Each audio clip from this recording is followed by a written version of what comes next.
No. Okay. All right, Julian, would you call the Got roll, it. please? Certainly. Kara Caston. Here. Ken Dawson. Here. Christopher Espinoza. Here. Carrie Pavicic. Here. Don Renner. Here. Gianna Hunchy. Here. And now I'm Kath. Here. Thank you very much. All right, having a quorum, let's stand for the Pledge of Allegiance. I pledge allegiance to the flag of the United States of America and to the republic for which it stands, one nation, under God, indivisible, with liberty and justice for all. First order of business is approval of minutes. Can I get a motion for the Board of Education to approve the minutes of the February 26, 2024 business meeting, the February 26, 2024 closed meeting, and the March 4th, 2024 workshop meeting with action?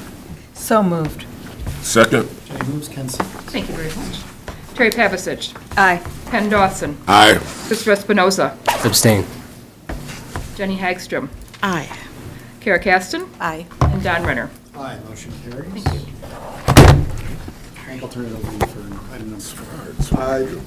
The foundation is asked to reschedule their presentation to another evening, so we'll work with them to schedule a night for them to come back. So we're going to skip that agenda item. Reception of visitors, no slips.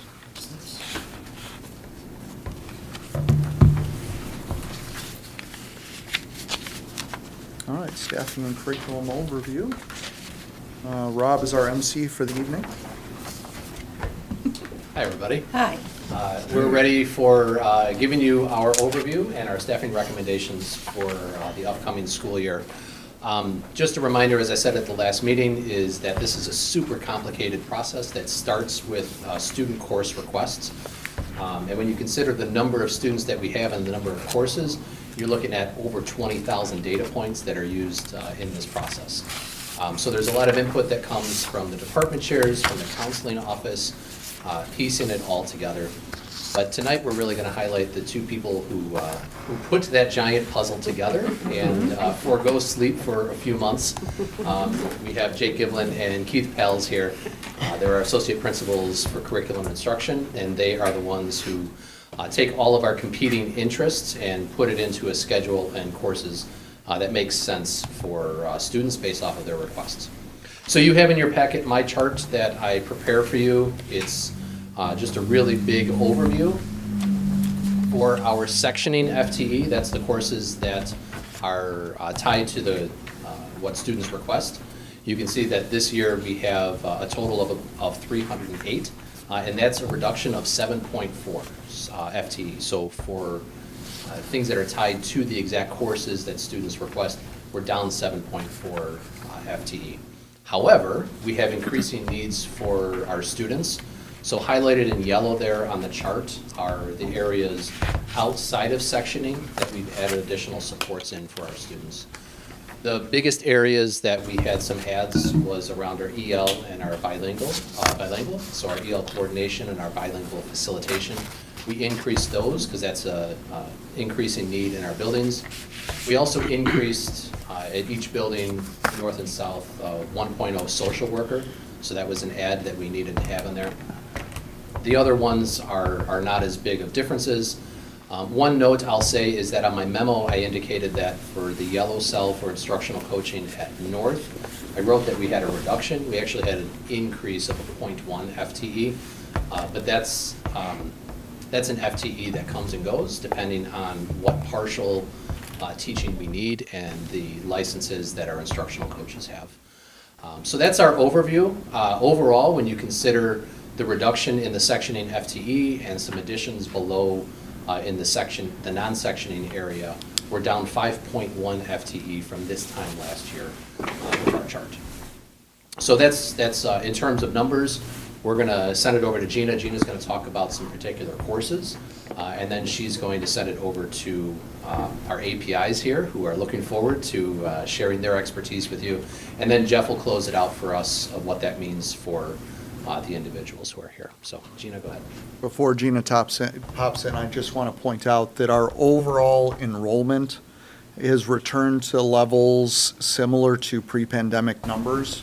We're about 130 students less than we were then, which can be directly correlated with changes we made in residency checks over the course of the pandemic. Even though we're down by about 130 students, we're up somewhere between 3 and 4, depending on how you do your math, of pre-pandemic teacher FTE to now. Much of that support is in the area, is shifted from like that above-the-line sectioning FTE to the below-the-line student supports, social work, path coordinator, those types of EL, psychologist, those kinds of things have increased over those 5 years in response to student needs. All right, so each year I bring forward the courses that are with enrollments of less than 20 that we are recommending canceling, and those courses with enrollments of less than 20 that we would like to run. In the memo, you can see that there's an increase in the number of courses recommended for cancellation due to low enrollment. We're recommending 19 for next year compared to 11 for this year. We also have an increase in the number of courses with enrollments of less than 20 that we would like to run, and that increase is almost doubled with 41 for the upcoming year versus 22 for this year. I would like to point out that we, and I shouldn't say we, I should say Jake Giblin and Keith Pals have done some fine work here in stacking courses and combining courses so that students get the courses that they really want, so that their interests and needs are met. And so you will note in that section some stacking that's even more than I would say sometimes is typical. So really working hard to try and give the students the courses they need and want. So with that, I will turn it over to Jake and Keith. Okay, I'm going first, right, Jake? You are going first. Okay. Very seasoned over here. So I'll start with just overall trends and go into core courses and then the electives courses. So just an overall trend, we're seeing just some what I would call just normal shifts in students moving around in their requests for next year. We did see some, what I would like to highlight really is our business courses. We saw a 12% increase in our requests for our business courses going into this year. So it really looks like that entrepreneurial spirit is alive and well at North High School. And also, our music programs, specifically our instrumental music programs, have seen a 10% increase in the requests for next year. So that's just really fantastic for both of those programs. Jumping directly into the core courses, so our English courses are holding steady as they did last year. We had a little dip last year of about 3% in requests, but it's holding steady this year. We are looking to add a section of radio for next year and also creative writing for our seniors so that they can explore their passions in that area. In mathematics, we've got some exciting changes coming for next year that are going to support students. So we're, of course, continuing to support our English language learners with a Foundations for Math 1, a Math 1 course, and in Math 2 sections that are EL supported. We also would love to share right now that our math team has started translating the entrance assessment for words escaping my brain, for our incoming students into whatever their preferred language is. So no matter where you're coming from in the world, we will translate that. We'll do the English language proficiency, but also the math is in your native language. So the math team also dove into some data this year and is going to pilot a Math 3 lab next year. This will be happening during 4th, 5th, and 6th period during lunch. So it'll be specifically for students taking Math 3. If they're struggling or they want a little bit extra support, they'll be able to go in there, and that'll be totally teacher directed. So the teacher will work with the student if they need a little help, and they'll be able to go there. That's happening on both sides of town. In science, we're keeping a close eye on requests. As the board knows, we added Earth and Space Science as an option for students last year, and that at the time we saw a shift to a lot of students taking Earth and Space Science. We're seeing a shift back to some other areas. We saw some fewer requests for chemistry, but I do want to note that biology honors is growing, and I really want to watch that trend over the course of the next couple of years, because we are wondering if that earth and space science and students taking honors earth and space science is giving students the just the confidence to take an honors biology or to take another honors course. So that's pretty exciting to watch. Social studies, of course, continues to lead the way in their EL programming. Next year, we are going to be starting something new in a rotating model for our EL students. We're going to offer U.S. history, but we're going to offer it at 2 different language levels for our EL students. So that's pretty exciting, and that idea comes straight out of the department and Mr. Rothler, who is the department chair, along with his team. In CTE, I mentioned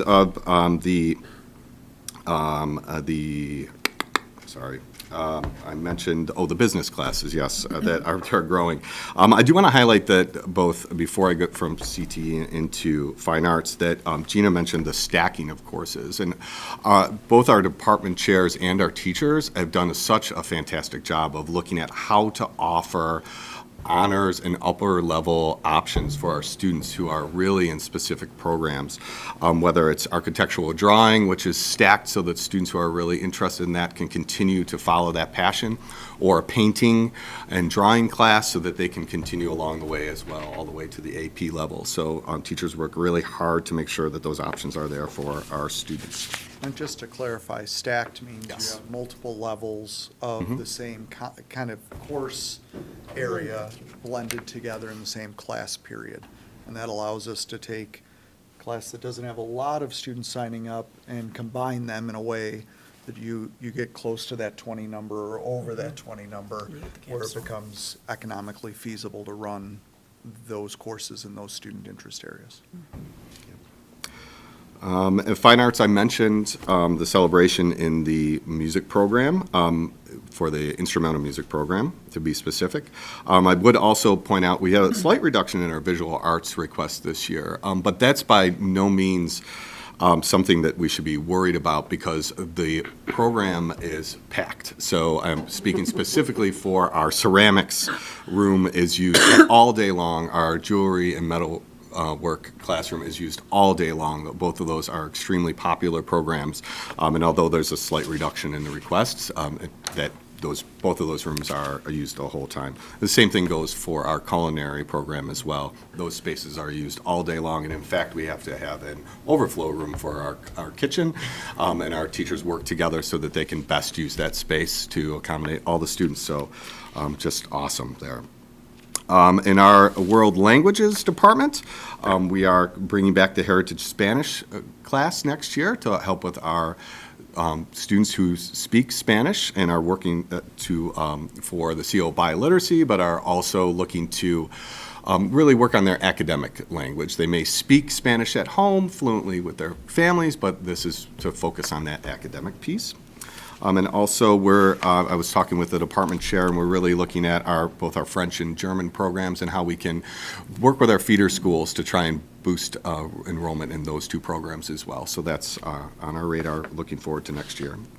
And finally, I would mention, to go with that, stacking and pulling things together, in PE, next year we're offering the sports officiating class in combination at the same point in time when students are taking team sports. So students that are going to be able to really, while they're learning how to be sports officials, they're going to be able to practice that in class in real time and get the confidence so that they can go out and they can help the Parks Department during the summer by working in those programs. So I'll let Jake take over. Thank you very much.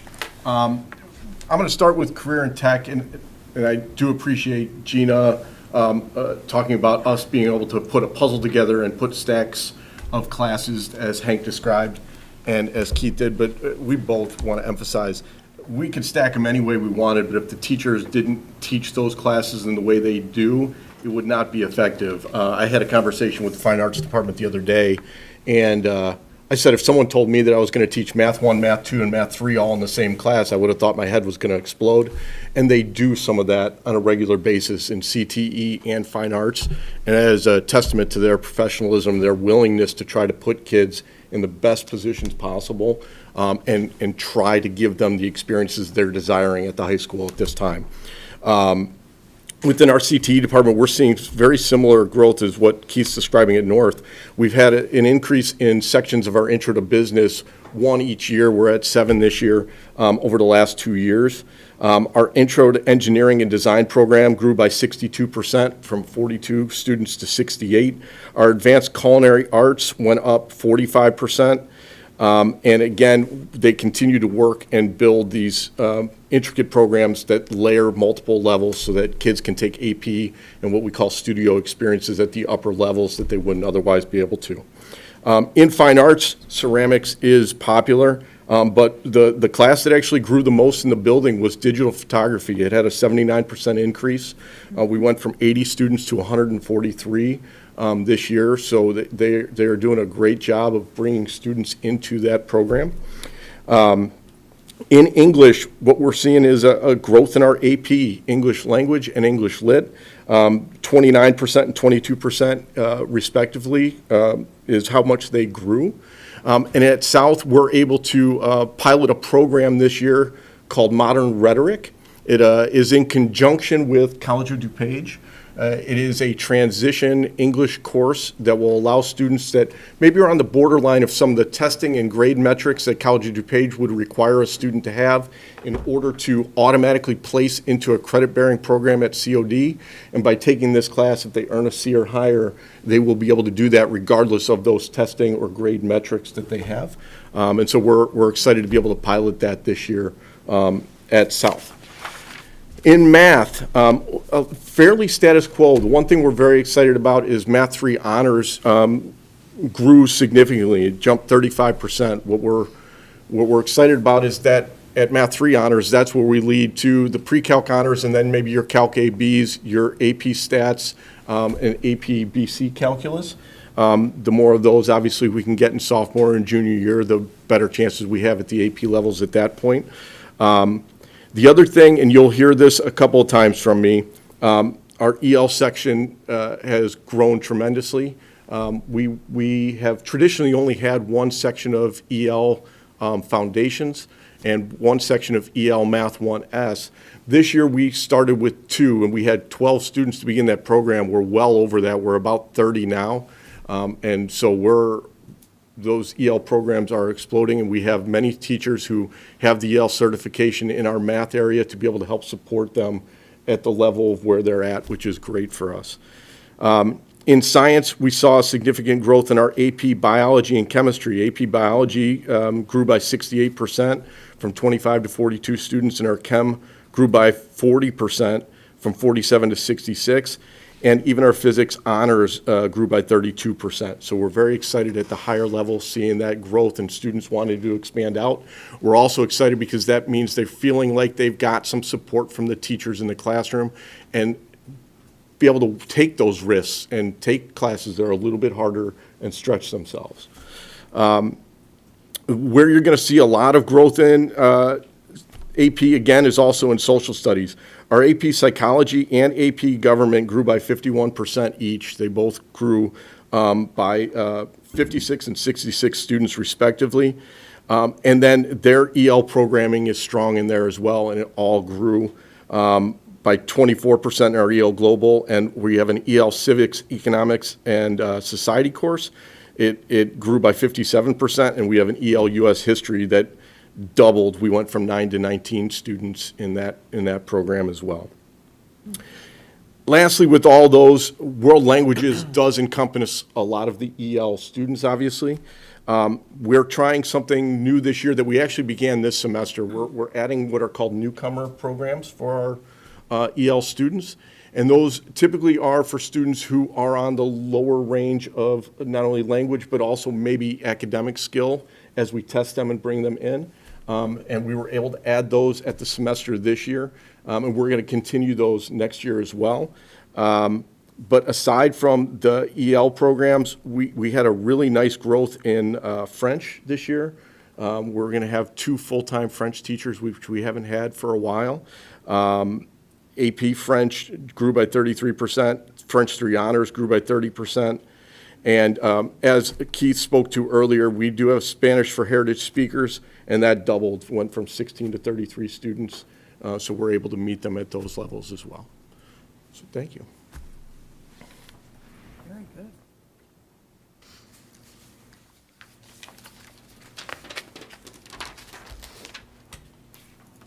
Thank you, guys, and good evening, everybody.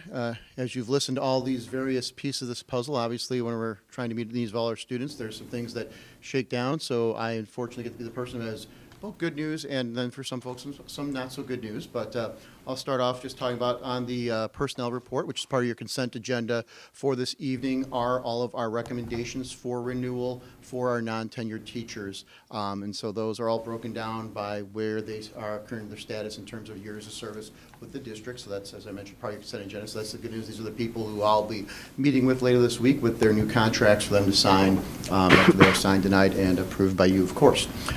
Then the other couple of pieces that are from my office that you'll be reviewing as well are our resolutions. First is for honorable dismissal. Honorable dismissal are for, also for many, they're all non-tenured teachers. These are teachers who, going into next year, the reason why it's honorable dismissal is the only reason we are dismissing them right now is because we don't have FTE for them to occupy next year. So it's nothing that they've done wrong, it's just a situation where we unfortunately don't have the FTE to keep you on for next year. So those folks are all being honorably dismissed. I believe there are 10 of those on that report for you. The other ones are the non-renewals. Now, that's a little bit different. Non-renewal doesn't sound as nice as honorably dismissed. Those two, there's two individuals on that resolution for you. Those are both people who took leaves of absences. So the reason why we are not renewing them isn't because of anything to do with our FT. It's because that people have come back into their positions. And so then we don't have any place for them for next year. But they both did a great job helping us out with some of our staff who were out for portions of the school year this year. So those are the two main pieces that you'll have to look at for that. And again, that'll be based on your approval and everything. So those are the renewals, the honorable dismissals, and the non-renewals. Any questions? So, am I understand that the primary source of the reduction in FTE is just the number of students is going down, so sectioning is going down? That's the biggest driver, yes. Okay. And then the way it plays off with these course selections that everyone's mentioned, it just kind of trickles down and distills into where we've arrived now.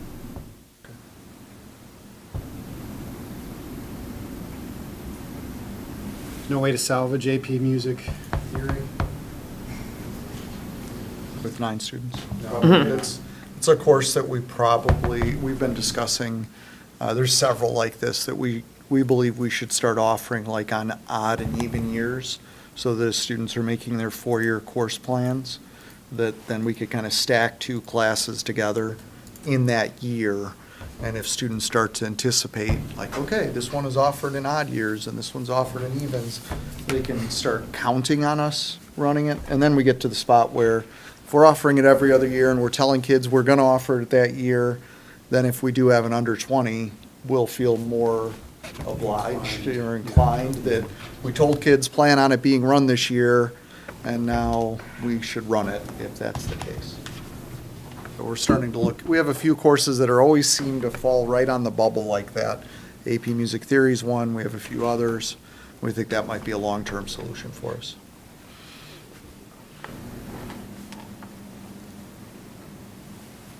Any other questions?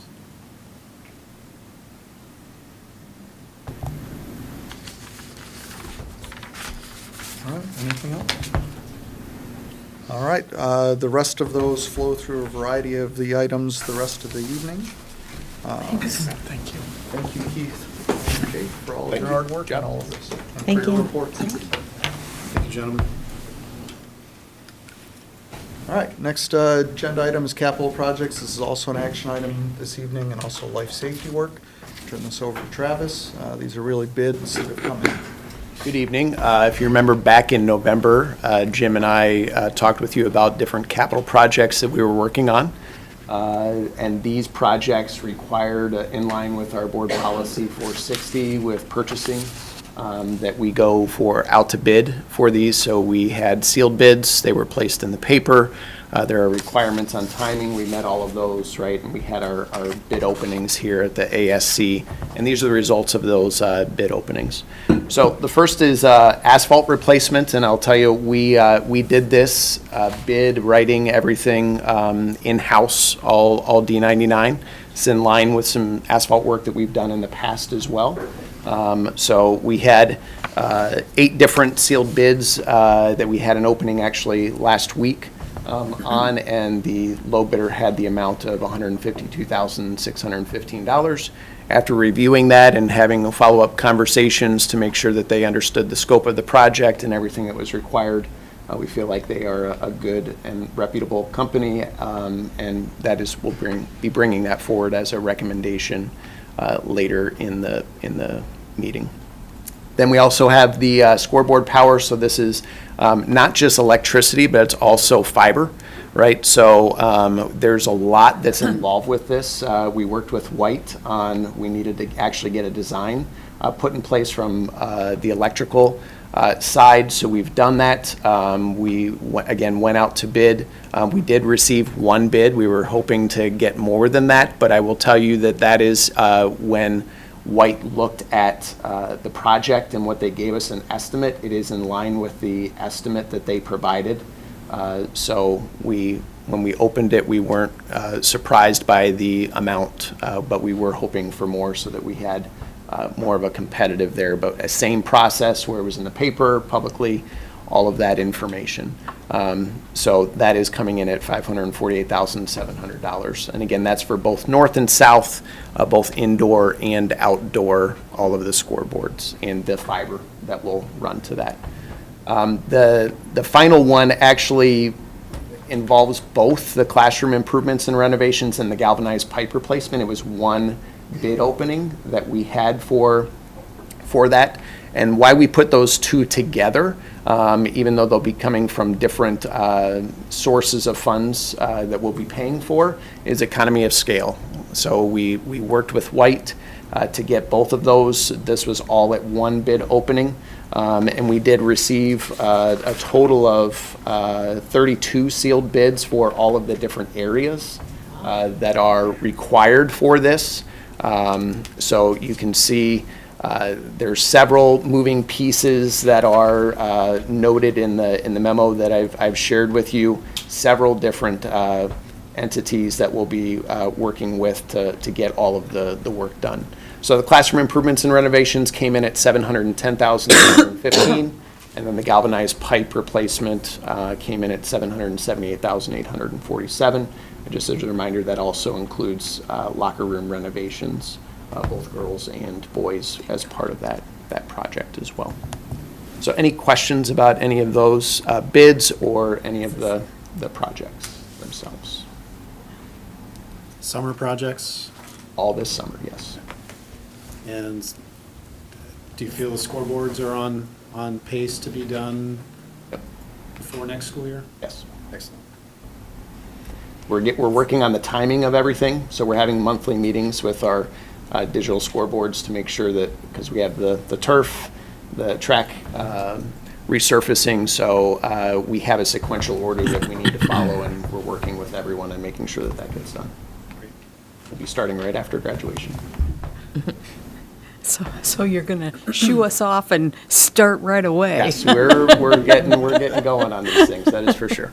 It's hard to believe you get 32 for one group and then you only get 1 for another group. Yeah. Does So that if you- happen? I mean, is that? It does, but remember, those 32 sealed bids were for 10 different breakout areas. Okay. Okay, so it's not like we got 32 for One thing. one thing, right? We got 32 for 10 different areas, and we had one area, you'll see in the memo where it says a $10,000 allowance. We didn't get something for the bid package number 7. So that is something, though, that is allotted for, and we feel like that $10,000 is in line with, and that's the fire safety. We work with other entities with that, and we can get that work done, so not a concern. So it's a little bit misleading, right? So when you hear 32, there were 10 breakdowns, if you will. So we averaged on 3, but there was one that we didn't get any. So we did range from 1 to 4, I think was the most that we got for 1, whereas the scoreboard power and the fiber really was 1 project. White's estimate is based on for, having schools that have undertaken similar work, that's kind of what they spent on it? Okay. In the scope, so they design the work, right? So they understand the intricacies that are involved with what's needed to get the work done. Good. Okay. And that's what we built the budget around. Right. was Yep. All of their these scope of pieces. work. Yep. Yeah. And it all seems to fit into it. It all fits That's good. into the budget, yeah. And we need to do the asphalt itself. Yep. There's some nice potholes over there. Yeah, and this is, remember, that we had 2 different alternate bids, so that total amount is including those 2 alternate bids as well, which is taking care of some additional things. So that's great. And for us to still come in under budget.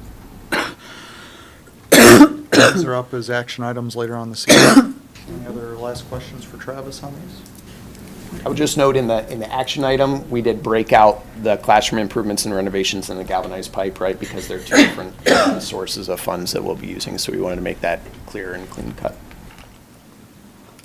Thank you. All right, Thank you. The next one is textbook recommendations from Travis. Yeah, so we have 2 recommendations that we have coming forward, and kind of in line with what Jake was saying. We have our EL Math 1S that we are looking at doing a pilot with. So we're exploring that as another resource for our students.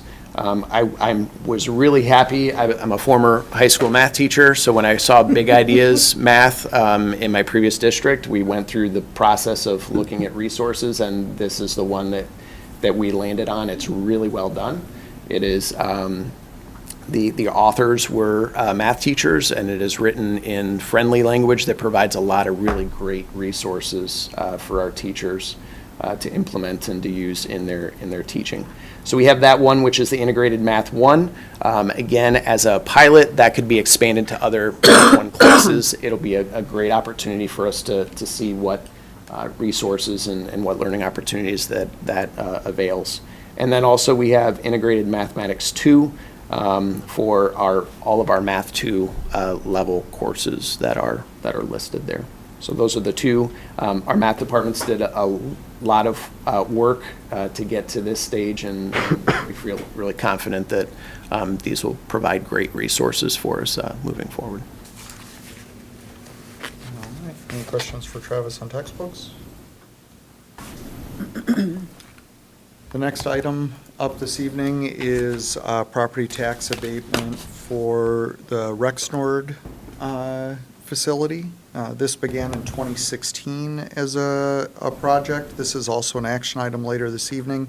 In your board packet, it outlines that agreement that we entered into in 2016. I believe this is year 8 of that agreement. We're kind of 1 year away from the last time. The way that this was structured was we abated 100% of their new taxes in year 1 every year.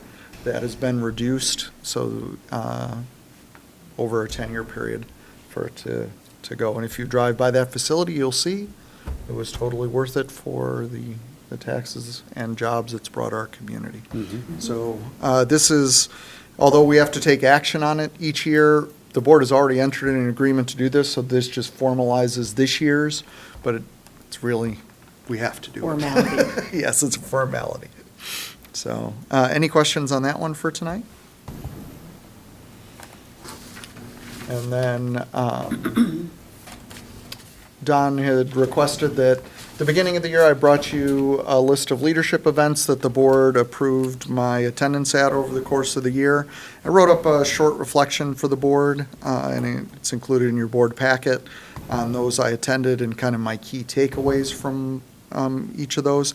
I think you'll see in those, there's some key things that tie back to board goals and directives, into the work that we're doing within the district, opportunities for me to really shine a spotlight on the district as a whole, either, through some opportunities that I had to present or lead in a variety of different ways.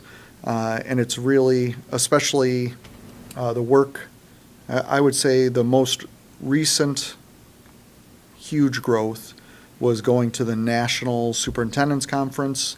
In that, I attended a lot of sessions about indicators and measures of success. And a lot of that has influenced the work that we're working through with our leadership team, and eventually will be our whole staff on that work, and allowed me to connect with a lot of superintendents that have led that work already, and kind of figure out what worked for us and what doesn't. So, that was the most recent one that I went to, and is really influencing our work heading into the next school year. So I appreciate the board in supporting my growth and my ability to show off the district in a variety of ways. And you can read through each of those opportunities and kind of what happened there. Any questions from board members on those? I'd just say I think it's money well spent, because, we're never at any stage of our career beyond improving ourselves and growing in our profession. And Hank, there's no exception with Hank. And so we want him to continue to grow and to continue to research and be exposed to different ideas and bring those ideas back to District 99 and help improve our district here. And I'm really excited about the metrics and what your team's working on right now. And I understand you'll be presenting to that to the board later on this school year and into the summer. Yep. So I'm really looking forward to that. I think there's a great opportunity for growth and great opportunity for catching students and providing safety nets through the metrics that we can utilize. So it's a great way to better and improve our district. Absolutely. More to come on that. Yep. All right. That's the list of the events. All right, freedom of information requests. We have received them, have either filled them or are in the process of doing so. All of them are listed on our website. Can be found by just searching for FOIA on our website. Okay, item number 7, I'd like to open up a public hearing on the honorable dismissal of our non-tenured teachers. Is there anyone in the audience who wishes to address the board on this subject matter? All right, hearing none, can I get a motion to close the public hearing?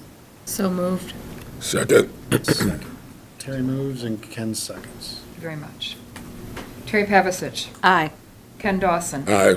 Christopher Espinoza. Aye. Jenny Hagstrom. Aye. Kara Caston. Aye. And Don Renner. Aye, motion carries. The public hearing is closed. Item 8, consent agenda. Before the board votes on the consent agenda, is there any agenda item a board member would like to pull out of the consent agenda for further discussion? Hearing none, I need a motion for the Board of Education to approve the consent agenda as presented, which includes A, Personnel Report 24-2025, fifth-year full-time renewals, 2024-2025 fourth-year full-time renewals, 2024-25 third-year full-time renewals, 2024-25 non-tenure full-time renewals, 2024-25 non-tenure part-time renewals, and appointment classified. B, Personnel Report, Retirement Administration, Resignation Certified, Resignation Classified. C, February Treasurer's Report and February Financial Pages. D, Student Trips. E, 2025-26 Proposed Calendar. F, Acceptance of Donation, District 99 Education Foundation. And G, Illinois High School Association Membership, July 1, 2024 through June 30th of 2025. So moved. Second. Terry moves and Chris seconds. Thank you. Terry Pavasich. Aye. Christopher Espinoza. Aye. Jenny Hagstrom. Aye. Kara Caston. Aye. Ken Dawson. Aye. And Don Renner. Aye, motion carries. Thank you to the Ed Foundation for nearly $5,000 in grants for projects in the schools. Yes. No doubt. Okay, item 9, recommendations for action. And item A, can I get a motion for the Board of Education to adopt a resolution authorizing notice of honorable dismissal of non-tenured teachers other than final year probationary teachers, and that the president and secretary be authorized to sign the same? So moved. Terry moves, Second. Ken seconds. Thank you. Terry Pavasich. Aye. Ken Dawson. Aye. Christopher Espinoza. Aye. Jenny Hagstrom. Aye. Kara Caston. Aye. And Don Renner. Aye, motion carries. For item B, may I get a motion for the Board of Education to adopt the resolution authorizing notice of non-renewal to non-tenured teachers other than final year probationary teachers, and that the president and secretary be authorized to sign the same? So moved. Second. Jenny moves, Chris seconds. Thank you. Jenny Hagstrom. Aye. Christopher Espinoza. Aye. Terry Pavasich. Aye. Kara Caston. Aye. And Ken Dawson. Aye. And Don Renner. Aye, motion carries. Thank Item you. C, can I get a motion for the Board of Education to approve the recommended textbooks for 2024-25 as presented? So moved. Second. Chris moves, Ken seconds. Thank you. Christopher Espinoza. Aye. Ken Dawson. Aye. Jenny Hagstrom. Aye. Kara Pavasich. Aye. Kara Caston. Aye. And Don Renner. Aye, motion carries. Item D, may I have a motion for the Board of Education to award the North and South High School scoreboard power projects to Richmond Electric Company, Woodridge, Illinois, for base bid in the amount of $548,700. So moved. Second. Terry moves, Ken seconds. Thank you. Terry Pavasich. Aye. Ken Dawson. Aye. Christopher Espinoza. Aye. Jenny Hagstrom. Aye. Kara Caston. Aye. And Don Renner. Aye, motion carries. Item E, may I have a motion for the Board of Education to award the base bid, alternate A bid, and alternate B bid for the West Events and Mustang Way asphalt replacements project to Advantage Paving Solutions, Inc., in the amount of $152,615. So moved. Second. Terry moves, Chris seconds. Thank you. Terry Pavasich. Aye. Christopher Espinoza. Aye. Jenny Hagstrom. Aye. Kara Caston. Aye. Ken Dawson. Aye. And Don Renner. Aye, motion carries. Item F, may I have a motion for the Board of Education to approve contracts for classroom improvements and renovations at North and South High in the aggregate amount of $710,315. So moved. Second. Chris moves, Ken seconds. Thank you. Christopher Espinoza. Aye. Ken Dawson. Aye. Jenny Hagstrom. Aye. Terry Pavasich. Aye. Kara Caston. Aye. And Don Renner. Aye, motion carries. Item G, may I have a motion for the Board of Education to approve contracts for life safety work at North High in the aggregate amount of $778,847. So moved. Second. Terry moves, Chris seconds. Thank you. Terry Pavasich. Aye. Christopher Espinoza. Aye. Jenny Hagstrom. Aye. Kara Caston. Aye. Ken Dawson. Aye. And Don Renner. Aye, motion carries. Item H, may I have a motion for the Board of Education to adopt the resolution authorizing property tax abatement for the Rexnord facility for the 2023 tax year? So moved. Second. Ken moves, Terry seconds. Thank you. Ken Dawson. Aye. Terry Pavasich. Aye. Kara Caston. Aye. Christopher Espinoza. Aye. Jenny Hagstrom. Aye. And Don Renner. Aye, motion carries. Item number 10, any old business, the second reading on approval of policies? Second reading and approval of policies. These all came to the board last month. They're in your packet again this month. There's one change that came from recommendation from the administrative team in policy 6.270. It used to just, the first reading, it referred to the counseling department. We updated that name to be more specific to District 99 in Counseling and Student Support Services, CSSS, just to make sure that it was clear that it pertained to that entire department, not just to counselors. Other than that, they're all exactly the way you saw them last month, with no concerns coming from anywhere. And we'll vote to approve on those. Now. No. So we need a motion to approve the policies as Okay. presented. May I get a motion from the Board of Education to approve the policies as presented? So moved. Second. Chris moves, Ken seconds. Thank you. Christopher Espinoza. Aye. Ken Dawson. Aye. Jenny Hagstrom. Aye. Terry Pavasich. Aye. Kara Caston. Aye. And Don Renner. Aye, motion carries. Any new business? No new business? And Julie, any No, additional sir. visitors? No. Jenny, can I get a report? Reception of I'm sure. visitors. I We have think- no yeah, I think slips. Yeah, I think we just, yeah. Item number 13, Jenny, can I get a report on Len, please? I wasn't there on. Nor was I, Friday. but Gina attended. I attended to represent lunch. us, and she has a report for us. So at Friday's LEN meeting, we were very fortunate to have State Superintendent Dr. Tony Standers attend, and that was timely in light of some things that are going on that he couldn't talk much about. But he did share some news that was released several days before that the state had put out an RFP for the accountability, our state accountability measure, which is currently the SAT. The current contract with the College Board ends June 30th of this year. So they're requesting proposals, obviously, for the federal, and that's required by federal law that we have state accountability. That has been the SAT. You may recall prior to that, it was actually the PSAE, and the ACT was a component, or the one day of it. And while he couldn't talk much about it because they're still in the procurement process, it was released before this meeting that the ACT had the lowest bid. And of course, you can imagine what has been going on in my email, and probably the email of most assistant supes and superintendents across the state. And while he didn't speak much about it, he did say, obviously, it's a competitive process. They have to follow the procurement procedures, as we would expect. And the one question that was on all of our minds was whether or not there would be the suite. In other words, with the College Board, we have the PSAT 8-9, which freshmen take, the PSAT 10 that sophomores take, and then the SAT that juniors take, and it's called the suite of assessments.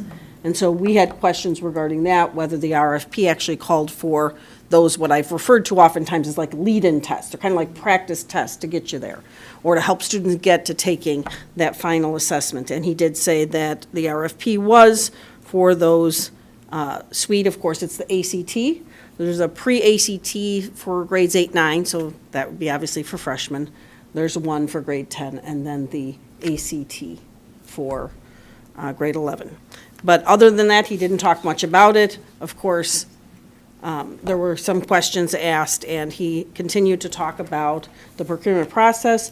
There is an appeal process, or I should call it a protest. I think it's called a protest process, which ACT, by the way, and I do recall this when it was happening, protested last time, and the College Board did get the contract because they were the lowest bidder.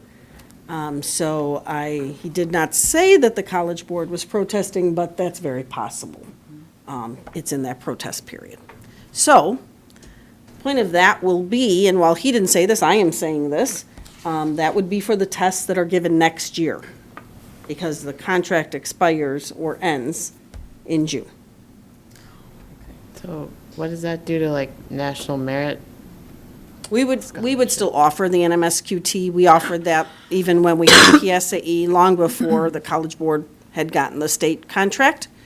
However, students wouldn't be taking the PSAT 8-9 or 10, which presumably help prepare them for the NMSQT. The ACT is, and I've done some reading since then, because, we've lived in College Board world for a while now, is aligned to standards, and they talk a lot about how it prepares students for college and so on and so forth, but is not a lead-in test for the NMSQT. So he talked a little bit about that, but did not say much other than what I've shared. I actually shared a little bit more just from what I looked at online, but he did say that will be wrapped up soon because the contract expires in a few months. You will note. Question for you. Yes, As sir. an assessment tool, what are the main differences between the SAT and the ACT? So there are several differences. The one difference that I would say is part of the reason why many people, including myself, are concerned is that we went from the paper pencil SAT for years, right, last year included, to this year we will be giving the digital of both the PSATs, so the 8-9, the 10, and the SAT, which is a digital online test that is adaptive. So it basically scales up, down for students based on how they're performing. The ACT is online as well, so it's also a digital test. But from what I understand, and we have not had many students taking the ACT in recent years because Illinois went to the SAT, it is not adaptive in that way. So that is one of the concerns, is that our students this year, so in 3 years, 3 different experiences. Paper, pencil, static, no changing, I mean, the tests are different for each student, of course. There's several forms, but it doesn't change based on how you answer questions.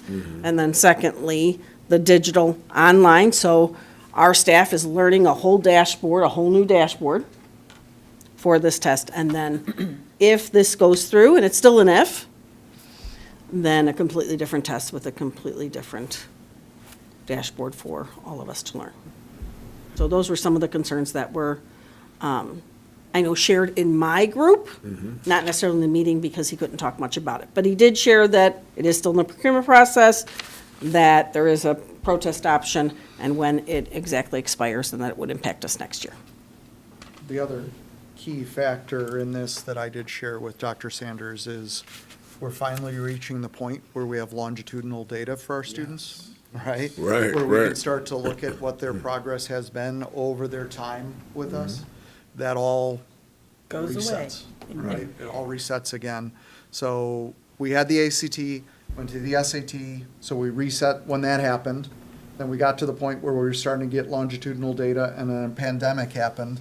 Now we're to the point where we're starting to get longitudinal data again, and we could potentially switch data systems, right? So that really helps us, or doesn't help us in demonstrating growth over time at all. It won't be for another 3 or 4 years that we're able to show you longitudinal data that holds hands like that. So, Do they have to take the lowest bid? I don't know all of I believe so, but then there's this process, this protest process that almost always whoever loses the bid, especially say. one this large, I mean, it's how many, $26 million, $24 million? I don't remember the exact amount, but it's It's tens of- Substantial. Yeah, Yeah. it's substantial. That's a usual process that happens. And one of my concerns is that our teachers have aligned some curriculum to the standards of the SAT, which are changing too because it's going digital with the adaptive testing. We've done professional development. Ryan Doherty, our Director of Student Experiences, has done a lot of PD, particularly with our English department, to prepare our teachers and our student, for our students who are going to be taking it. We also had this year the SAT prep class, which was totally focused on the digital essay, and on the SAT, obviously, but more so on this digital. So that, those are other concerns that we have, which many of us have expressed to the state. So, going back to Lend, I know we took a little bit of a detour, I apologize for that, I'll get off the soapbox. So he also talked about statewide systems of support and his vision for how that could go in the future, the idea that that all schools, while we're already doing this, should be supported in moving forward with school improvement.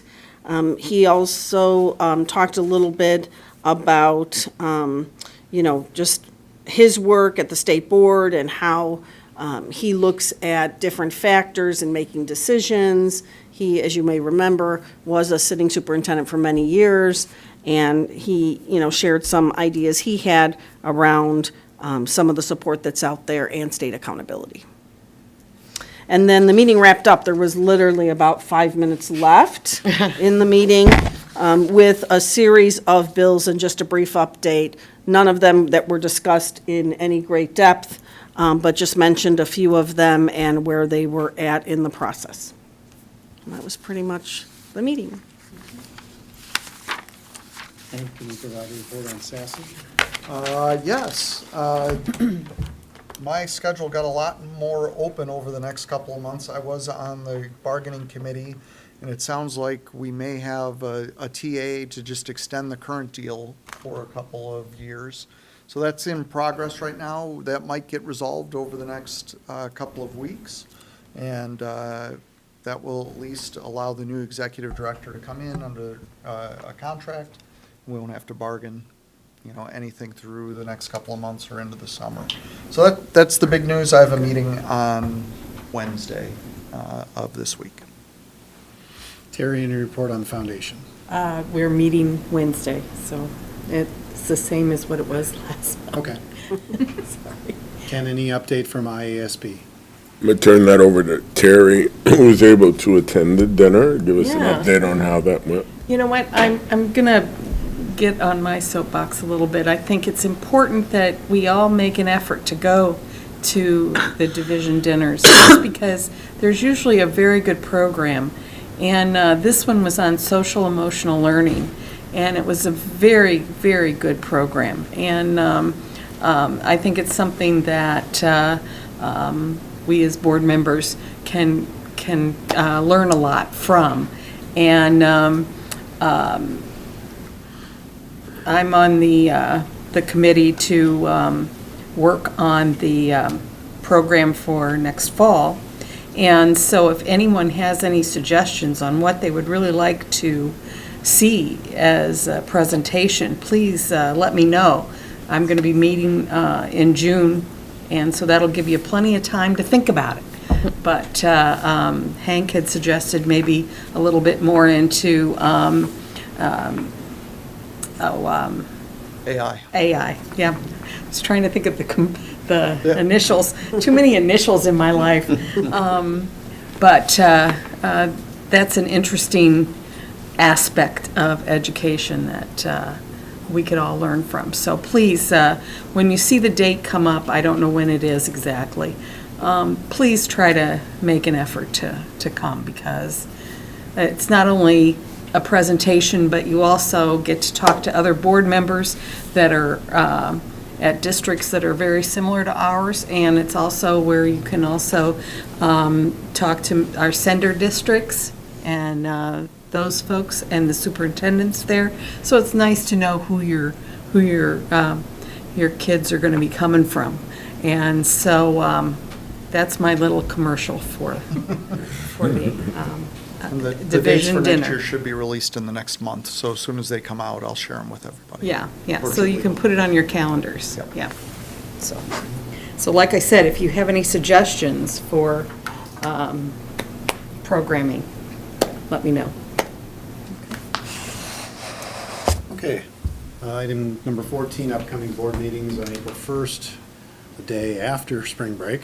We'll be having a workshop meeting at 6:30 PM. Hopefully we'll all have tans and be refreshed. On April 15th, regular business meeting at 6:30 at North High School, not the ASC. Please note that one. We're catching up on our recognitions of students, so the South High students that we didn't get to recognize so far this year will be here on April 1st for those set of recognitions. We have some larger teams we need to recognize at the April 15th one. That's why we'll start in the North High auditorium. We'll do the student recognition, we'll take a recess, move to the community room for the rest of the boring part of our business meeting. No, our exciting part of our meeting. And then before we adjourn, I would just like to celebrate the accomplishment of all the students at DGN who were part of the Little Mermaid play over the weekend. I was able to attend with my family, and it was just a fantastic performance. The quality of the production and the talent that was exhibited by the students that evening was just off the charts. I was really moved emotionally, and just want to mention that. That was just fantastic. And also have a very safe and enjoyable spring break. That is coming up. Yes. So, before our meeting. For those of you that weren't able to attend the South High our theater dance group, Orchesis, I had a wonderful performance this weekend as well. So the arts were shining this weekend. That's great. All right, can I get a motion to adjourn? So moved. Second. All in favor? Aye. Aye. Motion carries. We are adjourned. Thank you, everybody. Have a good evening. We've got you out of here, and maybe there's